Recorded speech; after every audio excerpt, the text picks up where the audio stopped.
Namaskar and good evening, everybody. So, I once again welcome all of you to this virtual platform of Wisdom Intellectual Forum and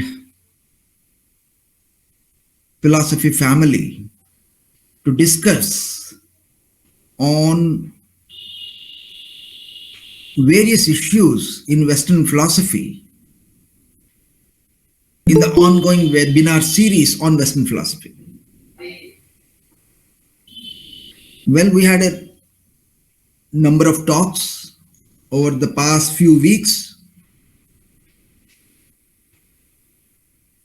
wherein we saw various reflections on rationalism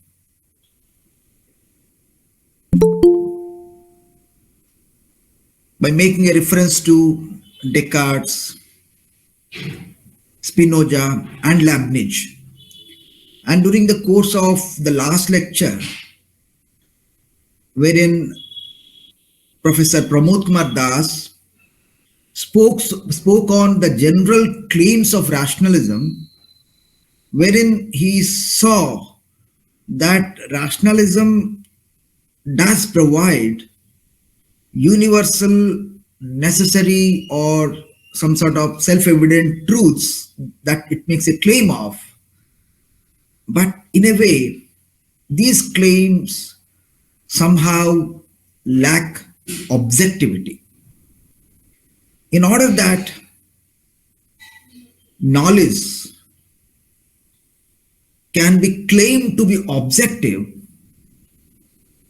something of a more sort, something of a different sort is necessary to aid rationalism.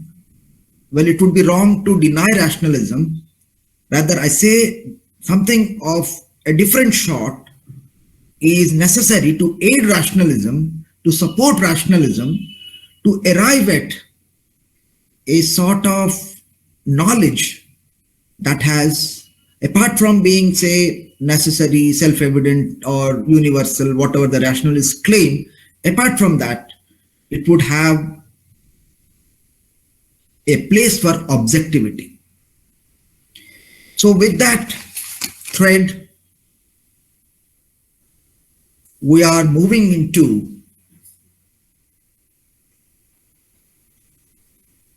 the philosophy of empiricism, starting with John Locke, for whom mind doesn't have innate ideas, rather, he takes mind as an empty chamber, and with every experience that we have, the mind receives sensations, and with every receipt of sensation from the external world through the sense organs, there is an initiation to the very process of knowledge through the activity of mind.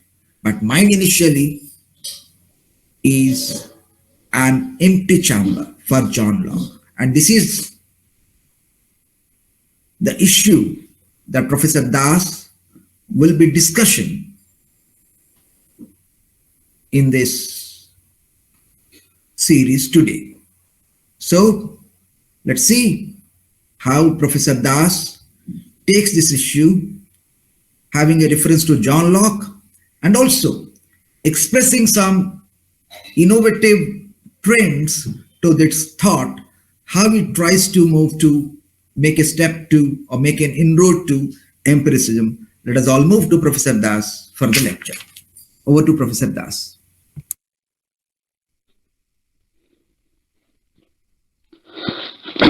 Namaskar to all of you. Respected Dr. Rao, very esteemed participants of this session.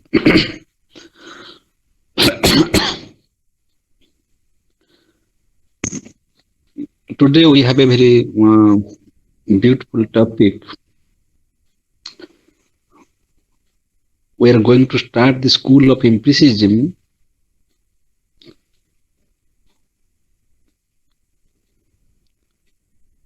The trend of philosophical thought by the British philosopher John Locke, who is called the father of modern empiricism. John Locke does not deny mind. This should not be the misconception that there is no mind. No. As rationalist philosophers claim that human beings have sense organs and also a mind, John Locke also admits that there is a mind. The other similarity is that rationalist philosophers claimed that mind is a substance. Mind is a substance. What is a substance? Substance is the substratum of qualities. If there are attributes, if there are qualities, then there must be a source, there must be a substratum which will support the qualities.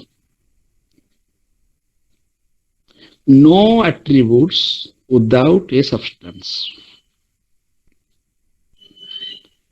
This is the claim of rationalist philosophers. Similarly, John Locke also claims mind is a substance.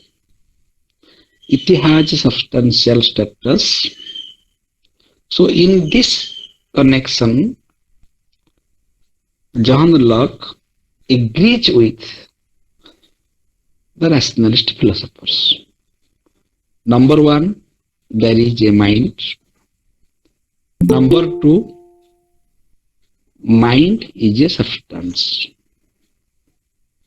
But how John Locke differs from rationalist philosophers? Rationalist philosophers are claiming there is a mind and there are some innate ideas in mind from our birth, which are not derived from our experience.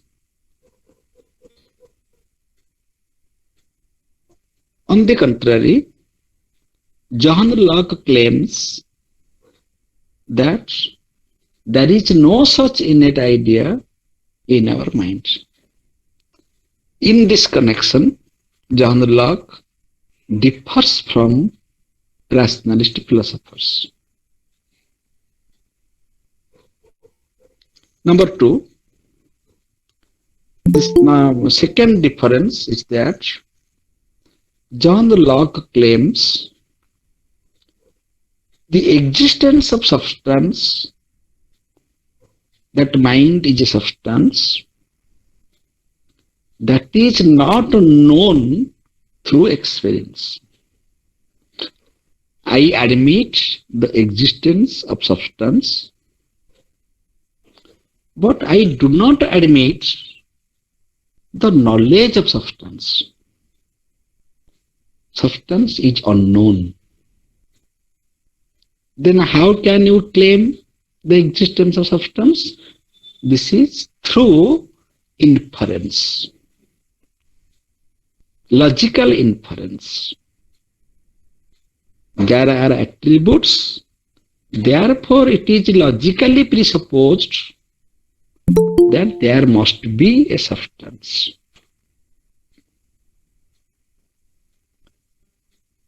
So in these 2 points, John Locke differs from rationalist philosophers. I am repeating again. John Locke agrees with rationalist philosophers claiming that there is a mind. Mind is there.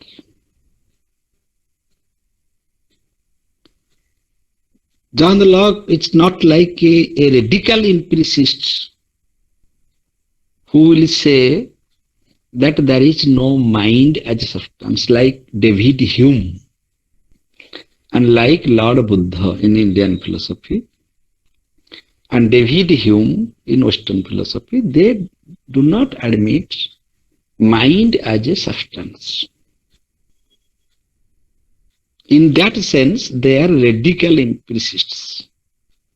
They outrightly rejected mind as a substratum, mind as a substance. John Locke claims that there is a mind and mind is a substance. John Locke differs from the rationalist philosophers claiming that mind is there, but no ideas are there in mind as innate, without experience. And he also differs from rationalist philosophers claiming that mind exists, but we cannot know the existence of mind through our sense experience. So this is the understanding of human mind by both rationalist philosophers and the British philosopher John Locke. This is the difference. Then what is the logic behind it? John Locke claims that all our ideas that we have in our mind, they are derived from our experience. All the ideas, these ideas are derived from experience. If we claim that there are some ideas which are innate, which are there in our mind from our birth, then a child, a newborn child, can understand everything. A newborn child should have the idea of a God, because God is an innate idea. A newborn child can understand mathematics, geometry, but that is not the case. A newborn child knows mathematics and geometry when he studies in class 4 or 5 or class 3. When he is taught about mathematics, he or she understands mathematics. That there is a triangle and the triangle has 3 angles and the relation of the 3 angles, the sum total of the 3 angles is equal to 2 right angles. This knowledge, if this knowledge is there in the baby from the birth, then he or she must have known it from the childhood. But it is not the case. If the idea of a God is there in the mind of the child cannot become an atheist. So to be a theist or an atheist is a human choice. So out of the experience in the empirical world, a child learns everything from this empirical world, from parents, from teachers, from textbooks, from his or her own experience. Then he gathers some information, and that can be stored in the memory. So reflection is there, sensation is there, reflection is there. We can retain our experiences sometimes in memory. For sometimes, many memories are lost. Many data that we have in our minds that will be lost in course of time. Memory is added and memory is lost. So from that memory, we can articulate, we can make all complex ideas. The simple ideas which are directly derived from the contact between sense organ and object. That is the simple idea. And from those simple ideas, we can create complex ideas by adding the words together. That means the mind is an empty chamber, means there is nothing in mind by itself. Mind is not the custodian of the innate ideas. Mind is simply an empty chamber, that is a tabula rasa, or that is a clean slate. Nothing is written there in the mind. We store something in our minds. We remember our experience because of that memory. But the ultimate source of that knowledge is experience. That is the ultimate source. There are so many examples we shall discuss. If all the attributes are known through our experience, we can give a name to it. So this is a college, this is an university, this is a chariot. So this chariot or the college or the university, these are mere names, nominalism, that is called nominalism. That we give a name to the collection of sensations. We see the different parts. We have the experience of different parts. Nowhere we see the college, nowhere we see the university. Where is the university? Which one is the university? Does the cycle stand refer to university? Does the library refer to university? Does the vice chancellor's chamber is university? No. That means university is a name of all these particular instances, particular experiences. So we have a collection of sensations, and to a particular collection, we have given a name. And that is how we are making self-identity. By that, we can recognize a person whom we had seen yesterday, or before 1 month or 2 months. We recognize the person by the perceived qualities which are stored in our memory. For sometimes, we may forget also. There is no guarantee in memory. Memory is a function of our brain. If our brain will be hemorrhaged, we shall forget all memories. So whether we have good memory or bad memory, that is a biological phenomena. And that helps us in self-identity. Everything, not only the person, we identify the place, we identify an event, we identify many things because of this past experience. So either it is a past experience or the recurrent experience or the future experience that we are going to do. All these experiences are nothing but our epistemology or our knowledge. Past experience, present experience, and future experience. We hope that we can have the future experience. Tomorrow also we shall see sunrise, sunset. Tomorrow also we hope that there will be day and night.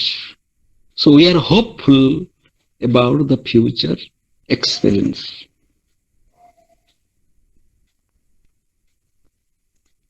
Why such philosophers, they give so much focus on the status of mind? Because mind is such an instrument, such a privilege of man, which is the root cause of all understanding and misunderstanding. Because of the possession of a highly sophisticated mind, we try to interpret our experience in our own way. So mind interprets sensation. Therefore, the truth is interpreted by our minds differently through different persons. So in Jaina system it is said that philosophy is only a view. Your perception is your perception. Your interpretation is your interpretation. As you see, so you interpret. As you understand, so you interpret. So interpretation of the sensation, interpretation of the experience is a second order activity. That is not the first order activity. The first order activity is our experience. The second order activity is our interpretation. How do we interpret it? Suppose when we mistake a rope as a snake or a snake as a rope, where lies the mistake? Where is the problem? Is there any problem in our perception or in interpretation? Perception is neutral. In a Naya system also, it is discussed. There are two stages of perception. Two stages. One is the nirvikalpa and the other is sabhikalpa. Nirvikalpa, indeterminate stage of perception. That we see something. We see something that is nirvikalpa. It is indeterminate. In the first stage of perception, we just see something. Suppose you close your eye and I have something to show you. You don't know what I shall show you. So you open your eye and you recognize the object, and that appears as if you knew it before. You knew it before. That's true. But for this time, you had no knowledge about the future object. What you are going to see. If I shall change the object, suppose I shall show you a pen, you will open your eye and you will call that this is a pen. How did you know that this is a pen? You see the qualities. You see the qualities of a pen. You had seen the qualities of pen before. So you have the pen memory. Now you see the qualities of a pen. Then you identify your past memory and the present perception and you call that this is a pen. All these things take place in a fraction of a moment. Suppose I shall change the pen and I shall show you a mobile phone. You will open your eye and you will say that this is a mobile phone. So in case of mal-observation, in case of illusion, there are two main types of problem in perception, illusion and hallucination. In case of illusion,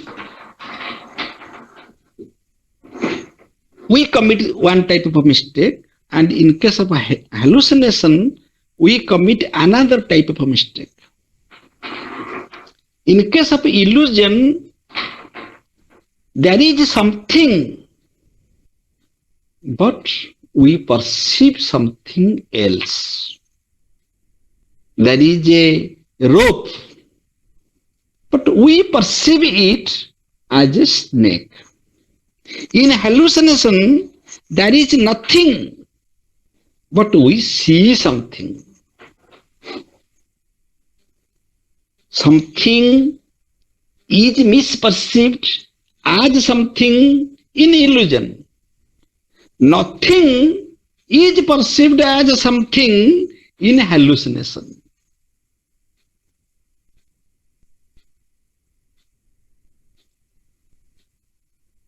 So now the question is, when we mistake a rope as a snake or a snake as a rope, we can ask a question. Why exactly a rope is mistaken as a snake? Suppose there is a rope. Why did I mistake that rope as a snake? Why did not I mistake the rope as a building, as a college, as a train? Rope is mistaken, that's all right. I mistake the rope. But why as a snake? Why not as a motorcycle? Why not as a car? Why not as a train? There is a rope, I shall see a train, or train is there. Why it is not so? It is because rope is perceived in the past, snake is perceived in past. Both rope and snake look alike. Therefore, rope is mistaken as snake. When I see rope, the memory of a snake is superimposed on the perception of a rope. So it is not the mistake of sensation, because now I see the rope. If there is any mistake in sensation or in my perception, then rope can be mistaken as anything else, not exactly as a snake. Rope is correctly perceived. Rope is not wrongly perceived. But the past memory disturbs the present perception. Similar objects, rope and snake, these are similar in appearance. And both are stored in our memory. So when I see a rope, I mistake it as a snake. In this error, we don't have any life risk. Suppose I saw a rope and I committed a mistake that I took it as a snake. There is no life risk. But if we mistake the snake as a rope and we catch it or jump over it, then the snake may bite us. So wrong knowledge is a problem for us. Erroneous knowledge is a problem for us. So there is no problem in perception. There is problem in our judgment, which is the function of the mind. So mind does not help us in formulating knowledge. Rather, mind is the source of all types of misinterpretations. Mind misinterprets. Mind speaks from memory, past memory. So that is the problem. The question is, what is the root of perceptual error? Is it perception or something else? Perception is error free because perception is natural. There is no such agency that which can make our perception erroneous. It is natural. But we misinterpret it through our mental interpretation. We interpret wrongly. Therefore, Locke said, there is nothing in mind. If there is anything in memory that does not help us, that disturbs us. So, human inquiry should be free from preoccupied thoughts and memory. If we make any judgment through the preoccupied thoughts, through our previous bias, through any prejudice, through our dogmatic convictions, then we can't have right knowledge. So for a scientific inquiry, for a philosophical inquiry, our mind should be free from all types of prejudice. This attempt was made by Bacon. This attempt was made by Descartes, and this attempt was also made by John Locke. Bacon said that mind should be free from idols, all types of prejudices. Otherwise, no inquiry is possible. Descartes said that we cannot accept anything which is not absolutely certain. That means we are free to doubt anything that is doubtful. Anything that is doubtful, we are free to doubt. By that way, we can have good philosophy. And John Locke said, there is nothing in the mind. Locke does not say, there is something in your mind and you wash it out. This is also a method. If there is something in your mind, then you just wash it out. John Locke outrightly rejects that there is nothing in the mind. Mind is an empty chamber. And he is giving so many examples. Suppose 4 children of different abilities, talents, they will be sent to Gurukul Ashram. The teacher will train all these 4 students. And these four students have tabula rasa, the empty mind. They have nothing there in the mind. And these four students, when they will be grown up, they will become adults, they will become that as they are trained by their teachers according to their abilities. That means what a man will become, what a man, and that is the what a man will become, that is according to his training. Whatever is taught to the person or a man or a child, he will become that. The terrorists, what they do, they actually, what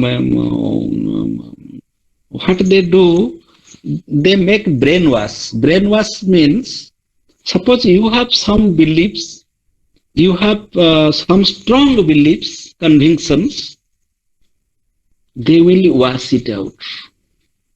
They will make your mind empty.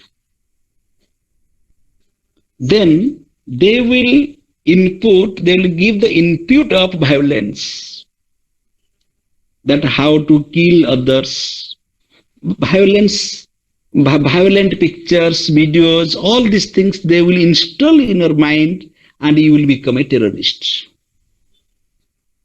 That means education of a man is directly dependent upon the surroundings. In which family you are grown up, who are your parents, who are your friends, what is your friend circle, in which school you are reading, and who is your teacher. All these things design your quality of education. What you become according to your surrounding. Many children are parentless. Many children are parentless, but that incident becomes a miracle for those children. Maybe. Therefore, in philosophy for religion, we know that there is no evil at all. No evil. If God is good and God is benevolent, then there should not be any evil. But evil exists. From this it is proved that God does not exist. But in reply we can say, both God and evil, the so-called evil, there is no evil at all. The so-called evil and God both can coexist. Because what you call as an evil, that is really a blessing in disguise. Father expired, mother expired, everything became bad. But that situation may give you courage to be a self-made person, to be a brave person. That may be. On the other hand, a child has good parents, good atmosphere, good college, good education, but he or she may not prosper, may not progress, may not be complete, may not have a complete personality. So we cannot say that something is predestined and out of that destiny man becomes something. No. John Locke says it is only the self-effort. By that self-effort, by the immediate perception, whatever we know immediately by direct contact, that knowledge is authentic and man should take advantage of that real knowledge. Direct perception is the real knowledge. Yes, this is my right hand.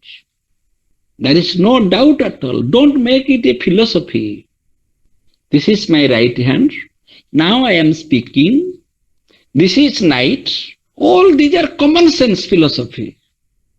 Don't make the common sense as a great philosophy. That we have sense organs,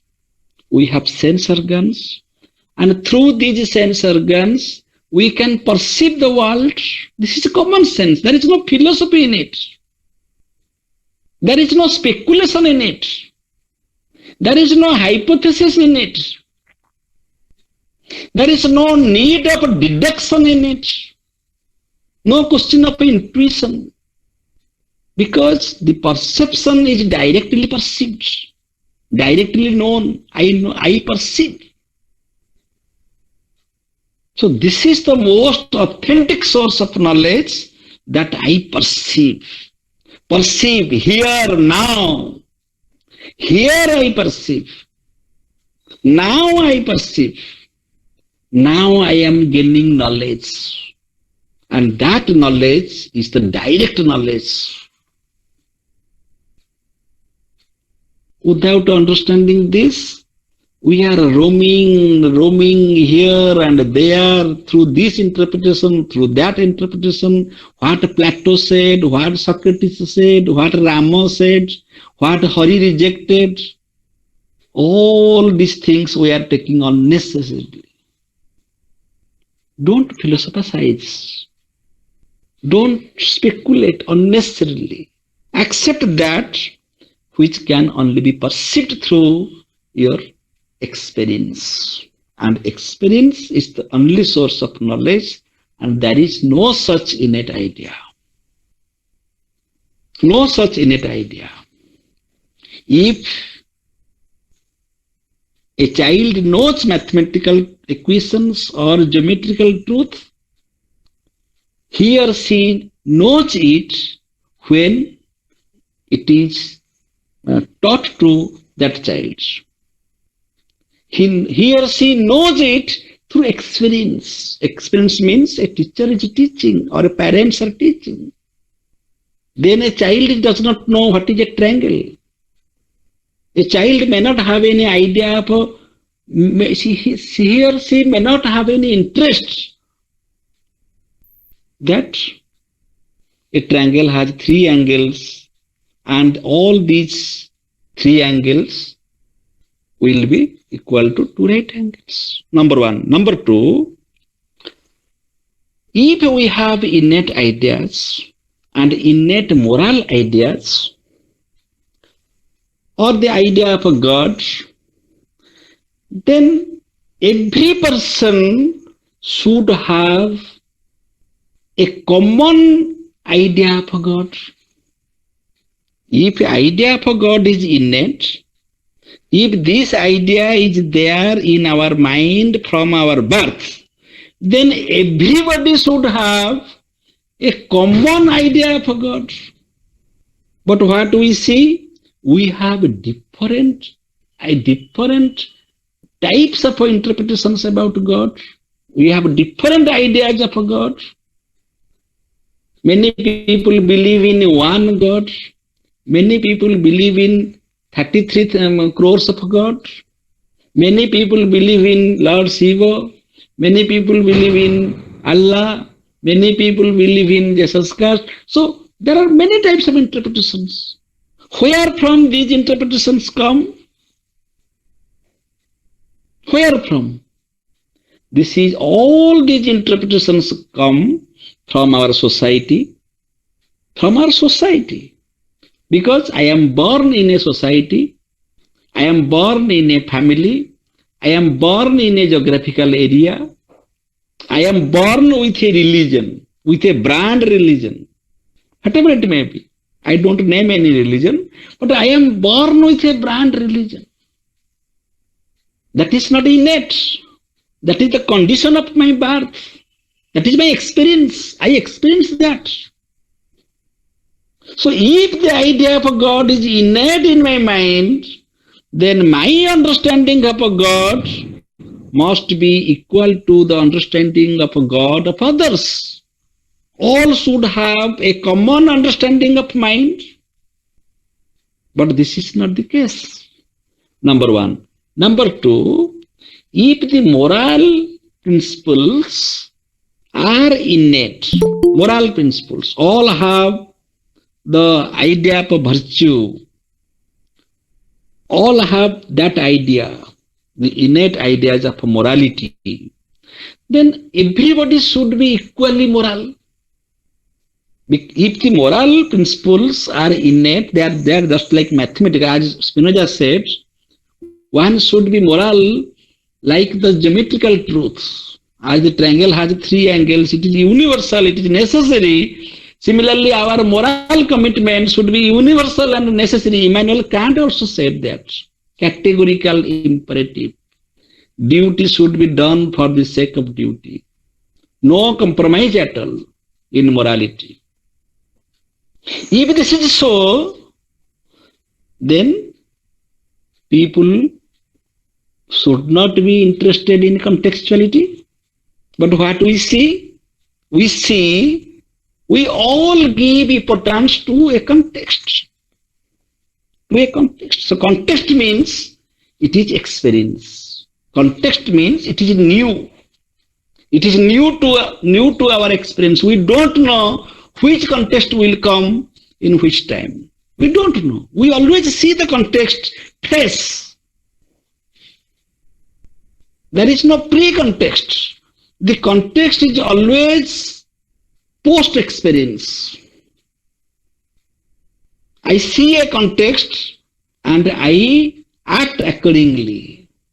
So where there is room for innate ideas, where there is a prefixed moral order, if it be that, then everybody should have a common moral character. But we see that every man is distinct. Every man has his distinct moral consciousness and moral behavior. And there are also persons who are immoral. They don't follow morality. If morality is the innate, then nobody can be immoral. And the understanding of morality must be same. So from all these arguments, it is clear neither the idea of God is innate, nor the moral principles are innate, nor mathematics and geometry are innate. All these are articulated by our experience. By our experience. What we experience, we gain the knowledge accordingly. Our experience gives us knowledge. Then he will come to say how all types of ideas can be derived from our experience. We shall discuss that in the next session in details, but just I am giving here the hints. For example, we have the idea of a golden mountain. The idea of a golden mountain is with us. So the question is, where from you got it? Golden mountain? Where from you got this idea? Is there any golden mountain in the empirical world? No. Then how could you know that this is golden mountain? So here Locke said that you have the idea of a gold, you have the idea of a mountain, you have the idea of a gold, you have the idea of a mountain, and you combine these two ideas and you say golden mountain. Similarly, sky flower. You have the idea of a sky, you have the idea of a flower, and you combine both and you say this is a sky flower. Now we can compare this situation with Naya philosophy. In Naya philosophy, there is a problem that is called Jnana Lakshana perception. That is called Jnana Lakshana perception. What is that? We perceive something. Suppose I perceive now stone. Stone is perceived by me. I perceive the stone. What I interpret? I interpret that stone looks hard. Stone looks hard. Hard, being hard is a perception which we can touch. This hardness cannot be seen. It can be touched. But we express our experience through the sentence, through a wrong sentence, that stone looks hard. Flower looks fragrant. Flower looks fragrant. Fragrance can be smelled. We can smell fragrance. But we say that a flower looks fragrant, stone looks hard. What happens here? Here there are two knowledge, Jnana Lakshana perception, two knowledge. One is I see the stone. Now means time. Here time is important. The space is important. The knowledge situation is important. I am the perceiver. Now I see the stone. But about stone, I have a previous knowledge that is called preoccupied thought. I have a previous knowledge that stone is hard, not looks hard. Stone is hard. So stone is hard. This is my past knowledge that I have in my memory. Now I see the stone. Both are true. Stone is hard is true. Now I see the stone. This is also true. But mistakenly I say that stone looks hard. Stone looks hard. Here nobody is asking me whether stone looks hard or not. But that previous knowledge is superimposed on this present knowledge situation. Many times we commit such mistake. As like a flower looks fragrant. And there are so many examples. And we are habituated of that. Of such mistakes. So this is natural in perception. So there is mind. According to Locke, there is mind. And mind is a substance. Mind is a substance. But there is nothing in mind as innate idea. And the mind is a substance that cannot be known by us. Therefore, I know not what. Then how can you say that there is mind? Mind is there because the mental activities are there. So Locke does not reject mind and mental activities. The memory is functioning. Memory is functioning means memory is functioning through mind. Memory is also a mental activity. The superimposition of a memory in the present perception, that is a mental activity. So the mental activity is not denied. So if there are mental activities, then there must be a mind as the substratum, and this is logically inferred.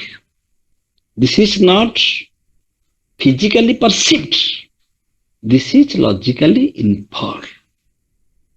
So according to Locke, all the substances, all means three: matter, mind, and also God. Matter exists, mind exists, and God exists. All these three exist as a substance, but I know not what. My epistemology, my knowledge does not permit that knowledge. I have no access to know because I can't give any conclusion, any statement what I fail to know through experience. I experience the qualities, then I can speak of the qualities. Then he made a distinction between primary qualities and secondary qualities. So from the primary qualities, we can infer the existence of the object or the substance. And secondary qualities are subjective. They are subject to change. They can't give any guarantee of the substratum. But from the primary qualities, we can speak of the substratum. The substance is there because there are primary qualities. We shall discuss that part and how Locke proves the existence of a God and how Locke proves the existence of all types of substances, matter, mind, and God. Being an empiricist, he admits that body is a substance, mind is a substance, and God is also substance. This part we shall discuss in the next session. But today, what we discussed, that mind is a tabula rasa, mind is an empty chamber, and mind should be empty. Mind, and that is the yogic process. In yogas, what we do? In meditation, what we do? We have so many ideas. But when we concentrate on one action, we should be a yogi. Yogi means being free from all mental engagements. Our mind should be focused on the present work. That is niskama karma. If our whole energy, our whole concentration, they are focused on the present action, then that action is niskama karma, because this action is neither affected by the past memory nor disturbed by the future expectation of consequences. Complete focus on the present action. So in Indian philosophy, in Indian tradition, in our yoga system, this is the training that you should make your mind empty. You should make your mind thoughtless. Thoughtless mind. J. Krishnamurti is famous in this concept, thoughtless mind. Make your mind thoughtless so that you can think. You can think properly. If there are some stock of thoughts in your mind, then these thoughts will help you misinterpret your perception, misinterpret one understanding, misinterpret one conception. So be thoughtless, be neutral, have an empty content. Then you can make philosophy very easy and comfortable. And you will have no dilemma. Therefore, Lord Krishna asked Arjuna to make your mind empty. Make your mind empty. Be free from the past memories of your relationship with your brothers, teachers. This is battlefield.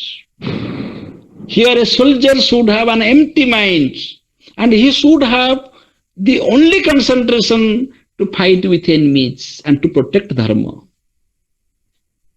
Why you are not so? Because you are engaged with your past memories and you are engaged with the future consequences. Therefore, you are confused. So John Locke says, if you want to be a philosopher, be free from your rational interpretations. Be free from your critical thinking. Don't be so critical. Take everything as common sense. I have an eye and I see this. Where there is philosophy in it, I don't understand. I perceive the thing as it is. If I fail to perceive, then that's also all right. But why should I speculate unnecessarily and make a philosophical system? Why implicit philosophers claim so? Because they have, because they understood mind in that way. That mind is nothing but a physiological instrument, and that is called brain. Compare human, compare. We can imagine the activity of an animal. Animals don't have innate ideas. Animals don't have a very strong memory. They have a memory, but their memory is not so strong. They forget. They are not worried about the future food, what they will eat tomorrow.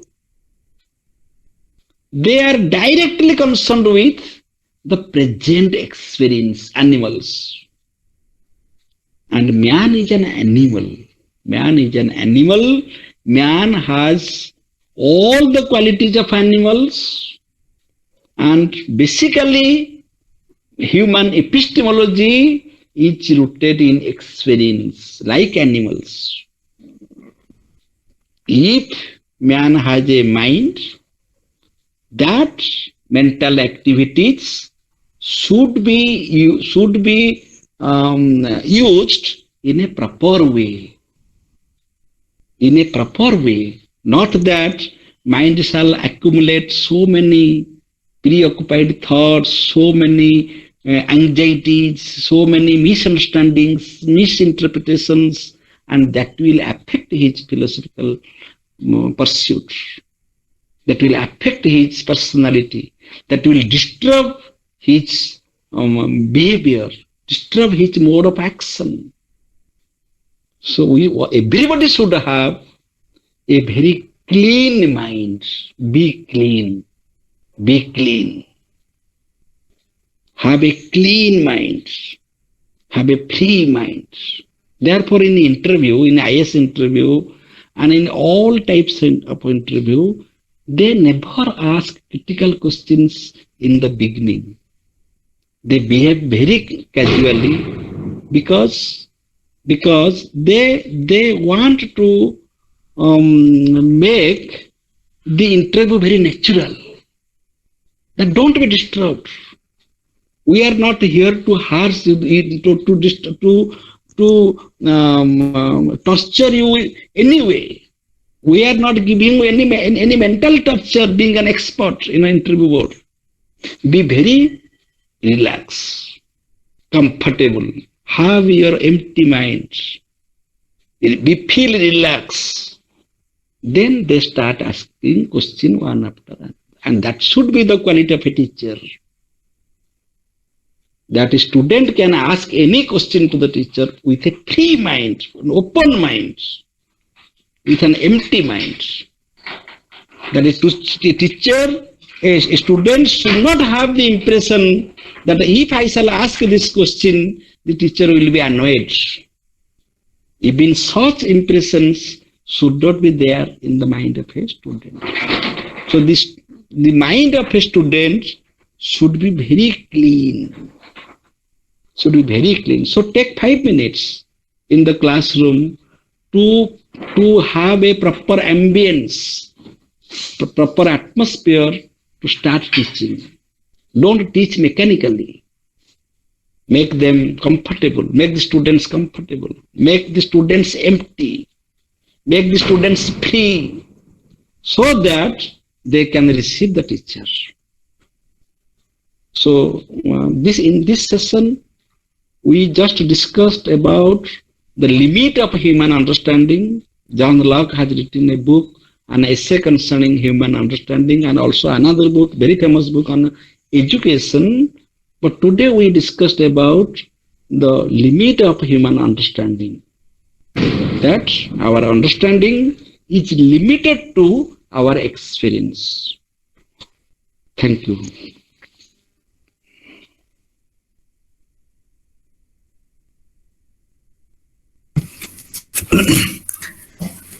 Thank you, Professor Das, for the lecture. Well, it's on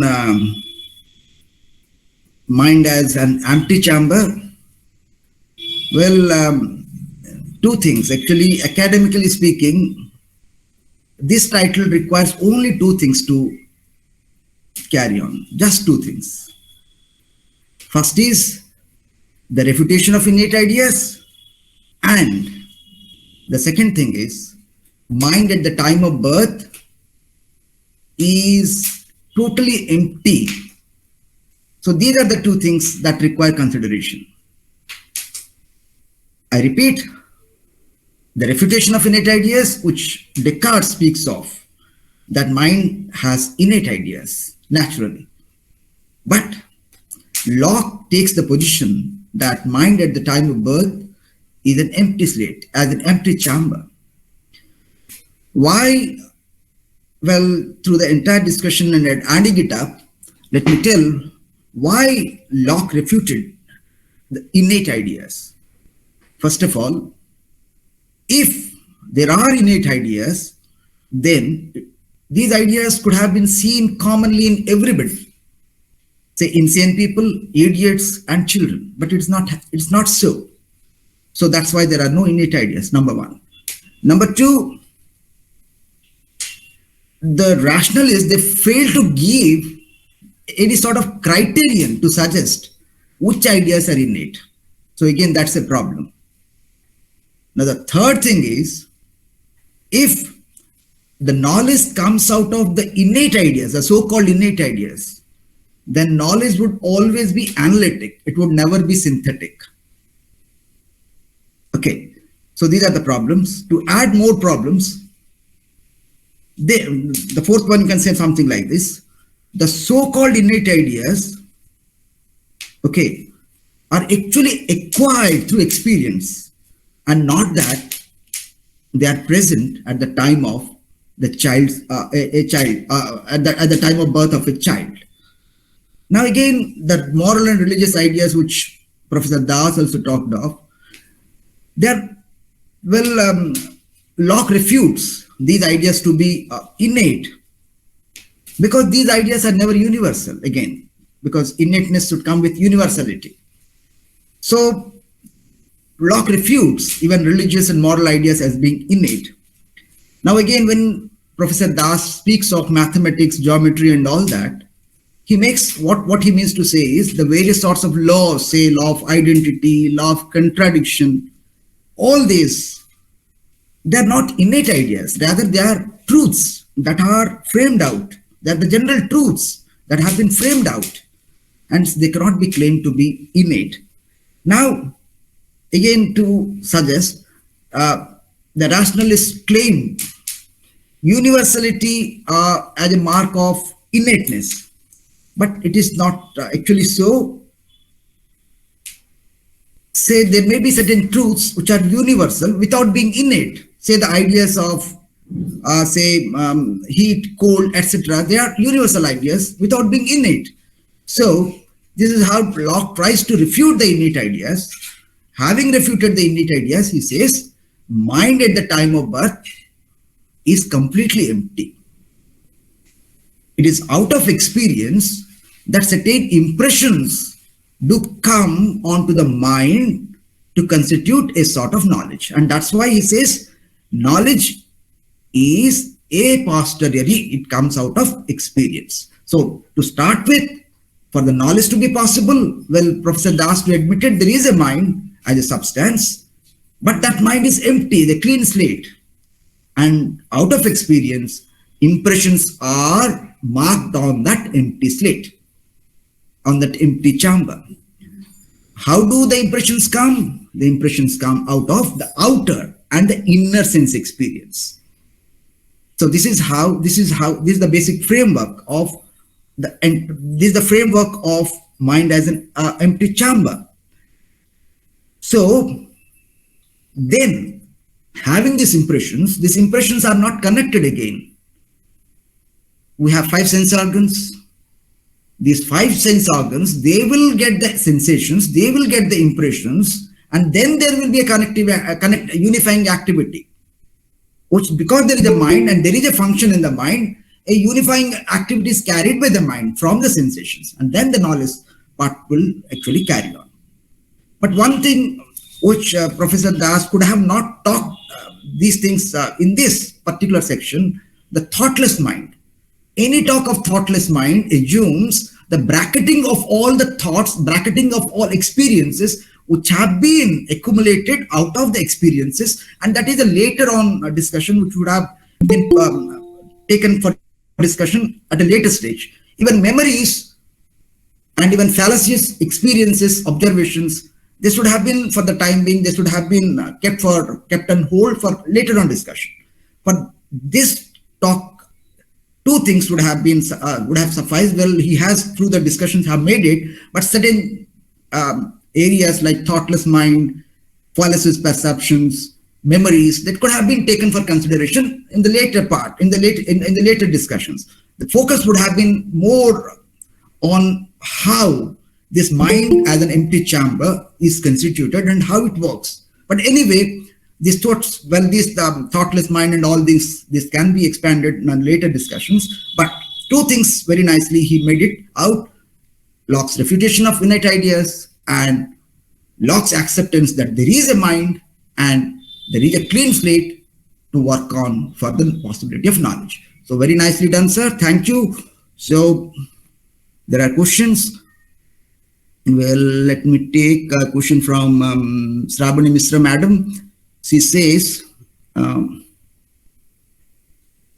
well, that's why the problem arises. Well, again, it's a question which would have been discussed later on, but still, whether Locke rejects the idea of fate, whether he takes fate as innate or because he rejects innate ideas, how does Locke takes fate, sir? How does Locke sees fate? Whether he rejects fate, this is the question by Sramani Mishra, madam. Over to Professor Das. Fate means bhagya, destiny. With fate. A fate is fate. Yes, fate, bhagya. Yes. No, implicit philosophers don't believe in fate. Don't believe in fate. They believe in self-effort. They believe in immediate experience, immediate pleasure. They don't believe in fate, because fate, if we think of fate, again we have to give emphasis upon many innate principles. No fate. Experience is immediate. If we shall discuss about fate, then we shall discuss about the past life, future life, so many things. They are not concerned with that. They are only concerned with the present experience. I think so. This is a new question. This is not generally there in the philosophy of John Locke. But so far as my understanding goes, implicit philosophers don't believe in fate. Thank you. Thank you, sir. Well, this is again a question that requires a lot of input, and that is again not a part of today's lecture anyway, but what Professor Das is trying to is to serve as a basis for making an entry to the empiricist thread by saying that mind at the time of birth is empty, and with time impressions fall in the mind through experience, the sense experience, and with it there is knowledge through experience. So it is all about, say, epistemology or a methodology of having knowledge through experience. Now, well, it's again a question on the thoughtless mind and all that. Well, Professor Das spoke on thoughtless mind and all that, but this could have been a thoughtless mind. The very idea of thoughtless mind comes when your mind is filled with thoughts and you are trying to, it's a status, it's a stage at a later stage, which Locke is not concerned about at the initial stage, which the discussion is on. But still, if Professor Das wants to say on this, well, he is welcome. Sir, the point is the implicit philosophers are not interested in metaphysics. That is the problem. Rationalist philosophers, they are interested in metaphysics. Therefore, they took the help of mathematics and geometry to make a balance between epistemology and metaphysics. Empiricist philosophers are not interested in any metaphysics. They start their philosophy from human experience. What is the limit of human knowledge? So they give focus on epistemology. So when epistemology will be discussed without metaphysics, then we shall remain present in the present. My present perception is my knowledge. And that is authentic.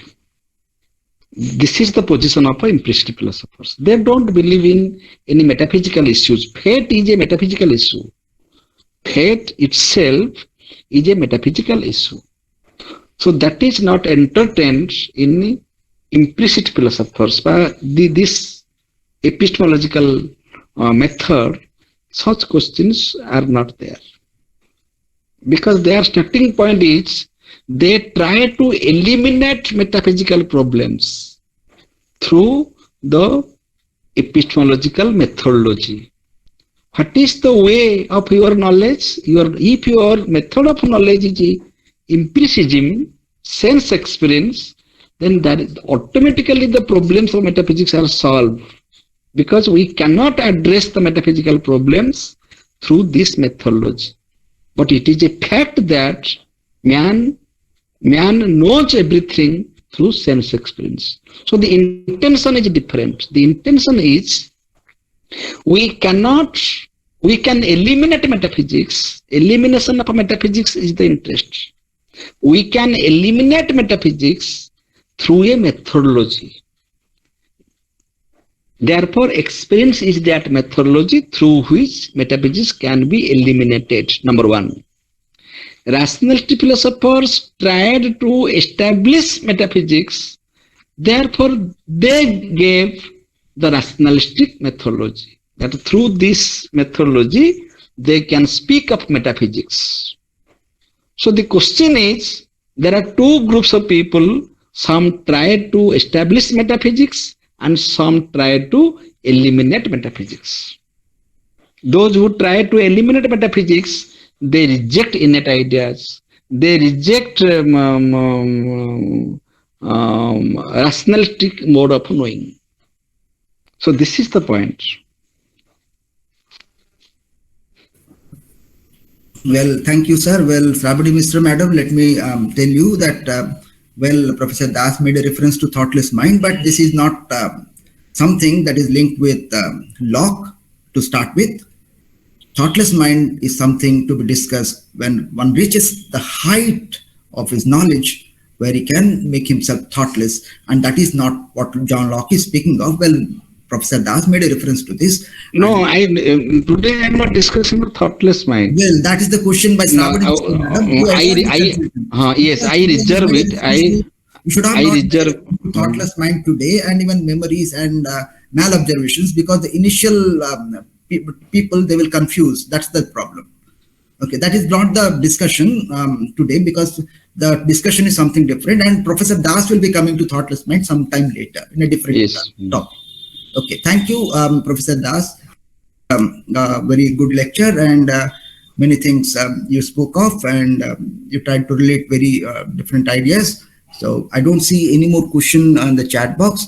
So with a lot of thanks to Professor Das on this topic, and hoping to learn what is empiricism, what are the various positions taken within the fold of empiricism by different empiricist thinkers, and how is empiricism taken in the very flow of thought, and how in the later stage we'll see how empiricism even has been somehow been taken to mix with the rationalistic thread to give a holistic knowledge in Kant. And this is the process we are moving through.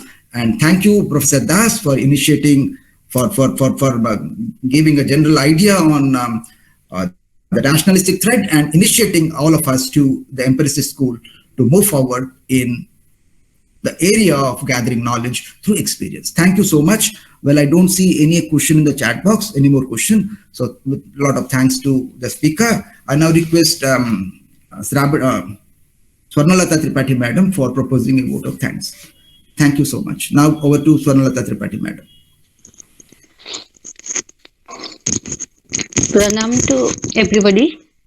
Today Pramod sir delivered a talk on human mind is an empty chamber. He explained that there is nothing in mind without experience, but there is everything in reality as substratum of perceived qualities. Dr. K. Om Narendra sir moderated the session and gave a beautiful synopsis of the talk.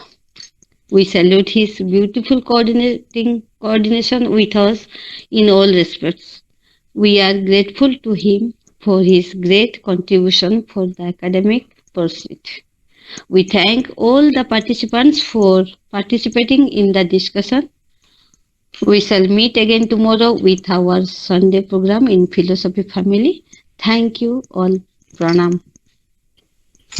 I also thank you, Swarnalata Tripathi Madam, for your constant endeavor and your constant effort for making this program so lively and continuing. Hope the future days will be good for all the philosophy lovers, and this webinar series will go on fine and nice in the days to come. With this hope, let us put an end to this session. Thank you all.